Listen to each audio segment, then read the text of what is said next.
Okay, so we're back at it. CNN has suffered another setback. A spokesperson on behalf of Iran's foreign minister confirmed exactly what President Trump said about the damage that occurred to their nuclear sites. Also in this video, we're going to cover what happened in New York City last night, which is troubling for our country, and more. I'm going to show you what everybody is saying and then give you the bottom line.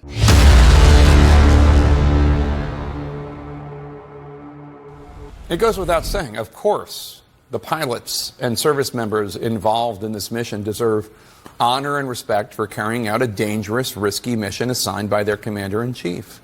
And if it turns out that Iran's nuclear program was not completely obliterated, as the president asserts it was, that doesn't mean it was a failure on part of the pilots.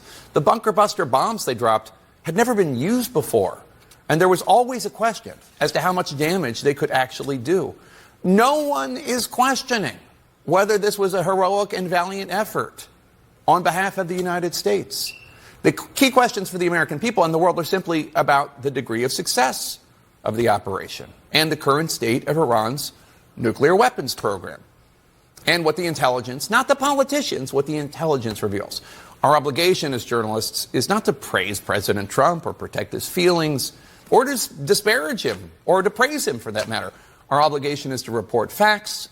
In this case, the fact is that an initial DIA intel assessment out of Secretary Pete Hegseth's own Pentagon exists.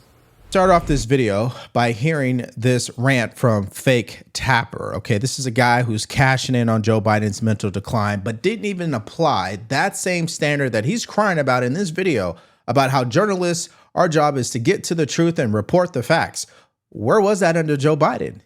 You went along with the border was secure. You went along that he was sharp as a tack. And now you're selling a book that all those statements were false. And then you come out and you have the galls to say, oh yeah, we're just trying to report the facts surrounding these military airstrikes. You guys don't even have the facts. You have bits and pieces like we covered in our prior video. And then you allow this fake news reporter who's responsible for the Hunter Biden laptop hoax to push this story out. You guys are a joke. It's not going to change, no matter how many insults Trump levels. A lot of insults, by the way. In a Truth Social post, he calls CNN and the New York Times, quote, bad and sick people. The administration casts any reporting on any questioning on the success of an incredibly difficult military operation as fake, as unappreciative, and as disrespectful to service members. But that, however, flies in the face of what journalists have hopefully learned throughout the last 50 years of U.S. history. Now, instead of me launching more insults at CNN and Fake Tapper, let's just get to the heart of the matter here. Okay, there's a difference of opinion between President Trump and CNN as pertains to the meaning of obliteration. According to President Trump, obliteration means that not only did we take out their nuclear sites, but we took out what was essential for them to be able to build a nuclear weapon. According to CNN, they want to see scorched earth in the photos and videos. It's almost as if they don't even believe what the military has reported in the airstrikes. They casted doubt every step of the way. Now, let's throw something in here that I believe to be fascinating. The spokesperson for Iran's foreign minister just came out and had this to say. I'm going to insist on this a little bit more. What remains operational today as far as Iran's nuclear program?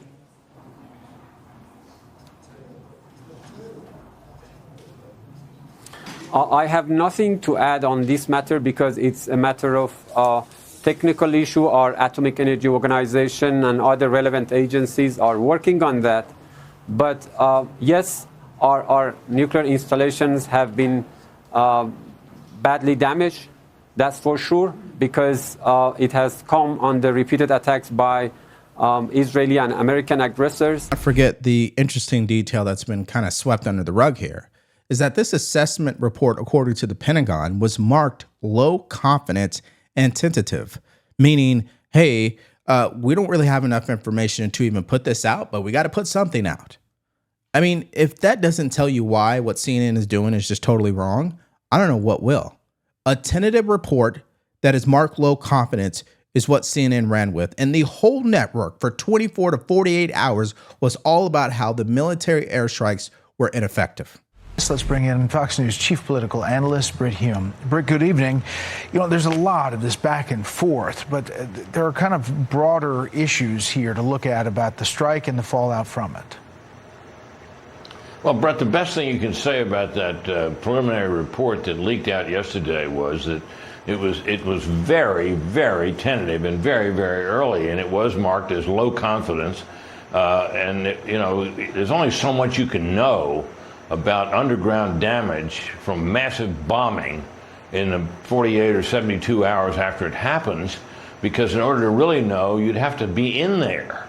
And nobody within the reach of the Defense Intelligence Agency that I've ever heard of would be in a position to assess that. But we had reporters working on this story, one in particular who works for CNN, who is a person who fell for the Steele dossier hook, line, and sinker, who wrote that the Hunter Biden laptop bought into the story that was Russian disinformation. And so she wasn't working for CNN at the time.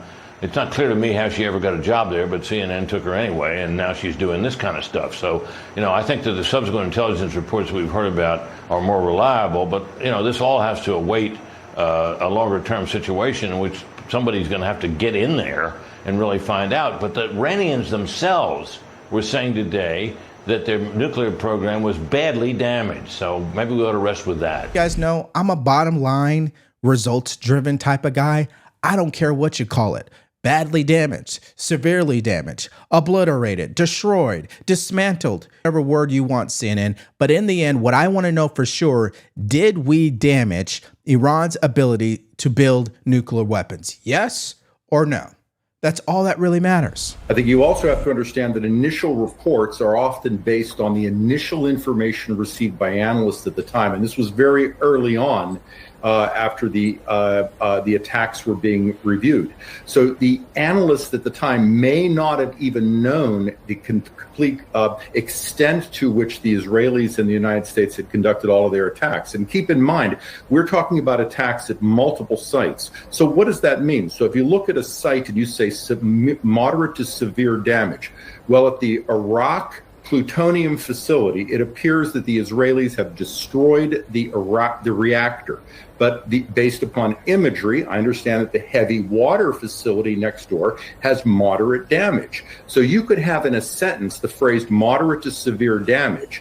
But your final assessment for the site would be that reactor is finished. It's not going to be making a plutonium weapon in the near future. So we're literally okay. So now we're in the weeds and talking about semantics, right? I mean, again, yeah. And that's the type of response and intelligence CNN should be discussing more often, not the way they handle it when the airstrikes went down in the preceding 48 hours. It was just disgusting coverage, to say the least. And then again, we go back to the reporter who published the story. It's just heartbreaking. And now we can go to our next story, which is just as troubling in my opinion, and quite frankly has been flying under the radar because I've been so focused on this prior story. And that is what happened last night in New York City in regards to the Democrat primary to become the mayor of NYC. Let's hear who won and why it is so troubling. Democrat who holds office in the country woke up to the possibility of a primary challenge next year because of what happened last night in New York City. Zohran Mamdani, a 33-year-old state assemblyman, 3 terms, Democratic socialist, is going to be the Democratic nominee in the largest city in America, New York City's mayoral race in November. The results of this race and not take a step back and look at what this means, not just for the future of the Democratic Party in this country, but I would even say more importantly, the existential question of whether that party, the opposition party, the pro-democracy party at this moment, is up to the task that this moment demands. If you're a conservative, I'm sure you're thinking, what does this story have to do with us? Especially people on the right or people who support Trump. Well, I'm going to explain it to you. But first, let's start with a question I want you to answer in the comment section. As conservatives or people on the right, would we rather deal with a Chuck Schumer or would we rather deal with AOC? If we had to pick who was going to be in charge of Democrats, would we want Chuck Schumer or would we want AOC? Now, what do I mean by that exactly? Well, this socialist that obviously pulled off an upset in regards to the primary for Democrats running to be the next mayor of New York City, He's AOC times 2. Okay? I think that's a fair assessment. And if he becomes the mayor of the largest city of this country, you can go ahead and book this, all right? Democrats are going to become exactly what he is. To you, I want you to take a look at this study. I want you to take a look at this survey from CNN. More a New York City thing, or is this more of a sign of a larger national trend when it comes to the Democratic Party? Yeah, just like AOC's victory in 2018, this did happen locally, but I think you can take it up nationally. What are we talking about here? Well, you know, you think about Democratic establishment, you think about Democratic Party leaders, pretty much all of them were behind Andrew Cuomo, but the bottom line is the Democratic base is fed up, done with the Democratic establishment. This is true in New York. It's true nationally. Democrats who say their party leaders should be replaced. Look at this. This is a recent poll from Reuters Ipsos. 62% of Democrats nationally say their party leaders should be replaced. Party leaders like Andrew Cuomo, party leaders like Jim Clyburn, who, of course, endorsed Andrew Cuomo. You think about all the Democrats that were behind Andrew Cuomo in the establishment. The Democratic base is fed up with them. And the bottom line is nationally, the vast majority of Democrats think that their party leaders should be replaced. But it's more than this, right? Of course, Mamdani ran a pretty far left campaign, right, compared to what we normally see in Democratic circles. But the bottom line is, you talked to me 20, 30 years ago, there was no way I thought a Democratic socialist could win a nomination for mayor in New York or nationally. But look, Democrats who identify as liberal nationally, in 1994 is 25%. You go to 2004, 33%, 2014, 43%. Now the majority of Democrats nationally identify as liberal. If there are Democratic establishment folks who think this is just going to be contained in New York, I say this is a warning sign to you. It very much may not be. This is not just a warning sign for Democrats, okay? It's a warning sign for people like you and me and anybody else involved in politics. We have to understand what's going on here. This guy is a socialist lunatic. I'm not being hyperbolic. I will support my statement with clips that I am going to show you where he is clearly saying things that are dangerous for this country. I am all for Democrats who can find bipartisanship, exercise common sense. Even if we disagree, they don't mind disagreement. Democrats who are willing to stand up to their own party. I'm in support of that. What I'm not in support of is people that are like AOC, okay? And people like AOC exist because there are fringes in our country. That's number one.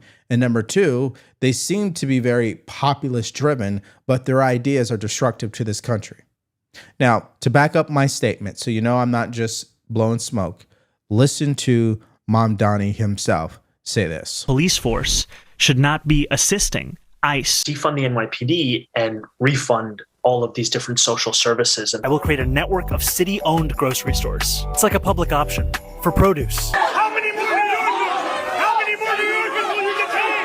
How many more New Yorkers without jobs? Do you believe in the First Amendment? I'll freeze the rent for millions of tenants, make buses fast and free, and deliver universal childcare. And before you ask, I'll pay for it by taxing the rich. What I hear in so many is a desperate desire for equality and equal rights in standing up for Palestinian human rights. And I think what's difficult also is that the very word has been used by the Holocaust Museum when translating the Warsaw Ghetto Uprising into Arabic, because it's a word that means struggle. The mayor will use their power to reject Donald Trump's fascism. So I'm going to show you here shortly what Mayor Eric Adams had to say about this individual, but more importantly, what his policy positions are. And what's really stunning to me, ladies and gentlemen, is that Democrats, once again, they've been caught with their pants down, right? They're so obsessed with President Trump, they're not even taking care of their own party. And as a result, they're giving birth to people like him. You just can't make it up. Listen to what the current mayor had to say. Take a listen. He promises city-owned grocery stores, free childcare, and free buses, paid for by tax hikes on wealthy New Yorkers and businesses. He's a snake oil salesman. He will say and do anything to get elected. He wants to raise tax on 1% of New Yorkers' high-income earners. As the mayor, you don't have the authority to do that. Incumbent New York City Mayor, Democrat Eric Adams, will run as an independent in November's general election, possibly joined by former Governor Andrew Cuomo, who conceded to Mamdani last night, but is now mulling an independent run as well. Mamdani faces accusations of anti-Semitism, even from those within his own party. Congresswoman Laura Gillen from Long Island wrote on X, quote, "Socialist Zoran Mamdani is too extreme to lead New York City. Mr. Mamdani has called to defund the police and has demonstrated a deeply disturbing pattern of unacceptable anti-Semitic comments." This video, Andrew Cuomo has dropped out of the race completely. So he's not going to be involved whatsoever, according to sources, that is. But more importantly, let's see what the president had to say. The Democrats have crossed the line. Mamdani, a 100% communist lunatic, has just won the Democrat primary and is on his way to becoming mayor. We've had radical lefties before, but this is getting a little ridiculous. He looks terrible. His voice is grating. He's not very smart. He's got AOC plus 3 dummies all backing him, and even our great Palestinian senator, crying Chuck Schumer, is groveling over him. Yes, this is a big moment in the history of our country. The president continued by offering some advice for Democrats. I have an idea for the Democrats to bring them back into play. After years of being left out in the cold, including suffering one of the greatest losses in history, the 2024 president election, the Democrats should nominate low IQ candidate Jasmine Crockett for president, and AOC plus 3 should be respectively vice president, and 3 high-level members of the cabinet added together with our future communist mayor of New York City, Mamdani, and our country is really screwed. That last night's election was a big moment in the history of our country, watershed moment for the Democrat Party. Schumer is in a bind. He's damned if he does, damned if he doesn't. No question. And he's petrified of AOC. And she had probably the best night out of Zoran Mamdani because she endorsed him and she helped propel him into office back in 2020 when he flipped a Democratic seat, defeating a Democrat incumbent. And ultimately, you have seen this rise within New York City of avowed socialism. They openly talk about defunding the police, not cooperating with ICE agents, free everything, free grocery stores, free busing and mass transit, free food, clothing, healthcare, housing for illegal immigrants. And you see the consequences of that. Wall Street has been leaving New York in droves. They're going to Palm Beach. They're going to Dallas. They're going to Atlanta. Frankly, I thought Ron DeSantis might as well have funded Zoran's campaign because it's the best gift to Florida. You're going to continue to see businesses and population leaving New York with an avowed socialist running at the helm. And Chuck Schumer, Hakeem Jeffries, and Kathy Hochul They're going to meet with him, they said. Are going to meet with him. Yeah. And do what? Are you going to tell him that you oppose these policies? No, because they're petrified of the far left, and Schumer's petrified of a primary challenge by AOC in 2028. So I have a clip to show you from Tom Homan because he responded to one of these ridiculous policy decisions from Mamdani. But more importantly, before we get there, I just want to say this up front. The problem that I have with someone like this is not the campaign that he ran. It's not that he's trying to become the next mayor. Is that his policy positions are destructive to this country. When you make the government bigger, you make the people dependent on the government, and someone's got to foot that bill. Where's the money going to come from? And you can't say, well, the rich will pay for it, because that's still not enough. The spending will get out of control. We've seen that over the past decade in general with our federal government. As they continue to expand, as they continue to create more programs, the money goes up. So in the end, this is not good. Now, here's what Tom Homan had to say about Mamdani's position when it comes to ICE agents. Socialist mayor candidate, he hasn't won yet, but he won the Democratic primary, Zoran Mamdani. So he's saying, I mean, this is incredible. He's vowed to kick the, quote, fascist ICE out of New York City, okay? So how do you intend to deal with that? Because I would guess there are going to be a lot of criminals and Iranian cells and whatnot in New York City. The job's not done there. What do you say to this guy? Good luck with that. Federal law trumps him every day, every hour, every minute. We're going to be in New York City. Matter of fact, because it's a sanctuary city, President Trump made it clear a week and a half ago. We're going to double down and triple down on sanctuary cities. If we can't arrest a bad guy in a county jail, one agent arresting one bad guy, they release him in the streets like New York does every day. We got to send a whole team to look at this guy. And not only that, we're going to send additional teams to look for all the people they arrest. We're going to concentrate in sanctuary cities because we know they're releasing public safety threats and national security threats back to the street. So we know we got a problem there. So we don't have that problem in Florida where most sheriffs work for us. So we're going to double up and triple up on New York. And not only are we going to send more agents to the neighborhood, we're going to increase worksite enforcement tenfold. If we can't arrest them in the jail, you're going to force them in the neighborhood, then we'll find them in the neighborhood. If we can't find them in the neighborhood, we'll find them at the worksite. So game on, we're coming. It's unfortunate because this is what continues to create tribalism in our society. This individual, if he really wanted to be consequential or transformative to New York City, he should be looking to work with Tom Homan and ICE to get these dangerous criminals out of that city. But that's just exercising common sense and understanding that if you're truly going to serve the people you say you want to lead and their best interests, you'd want to remove the public safety threats, wouldn't you? Let's hear from part of the Democrat establishment, Hakeem Jeffries, and what he had to say about this. Times editorialized that he was not qualified to be mayor. Of course, the Wall Street Journal and others say that he is far too extreme on economic issues and even issues involving Israel. I'm curious what your thoughts are on him ideologically. Is that does he have an ideology that you would want your candidates in 2026 to have? Well, from the standpoint of House Democrats and what our focus has been, clearly we have an affordability crisis in the United States of America, and our focus will continue to be on driving down the high cost of living in this country. That's the problem, is that Democrats believe they can lower the cost of living but increase government spending. The high cost of living happens because of an increase of government spending. Are you guys following me here? That's why the policies are flawed. On the surface, they sound great, but who's going to pay for it? That's the interesting part about it all. Okay, so now let's get your guys' reaction in the comment section below to both of these stories. You got multiple people confirming that damage occurred in regards to Iran's nuclear sites. Again, rebuking CNN's reporting and the fake tapper segment that I clearly dismantled myself. But more importantly, what is your thoughts about all that? And then New York City. I mean, if they do elect a socialist mayor, goodbye. Okay, this is troubling. And hopefully there's still people who have sense in New York City to rebuke this. So give me your thoughts about everything in the comment section below. All right, now, in case you missed it, the FBI is now launching an investigation into the leak of this intel report, and also an investigation into a vice mayor out of Los Angeles County who's encouraging the 18th Street gang to go after ICE agents. So if you missed out on that video, more stories from earlier today, all you have to do is click on it because it's coming up right now.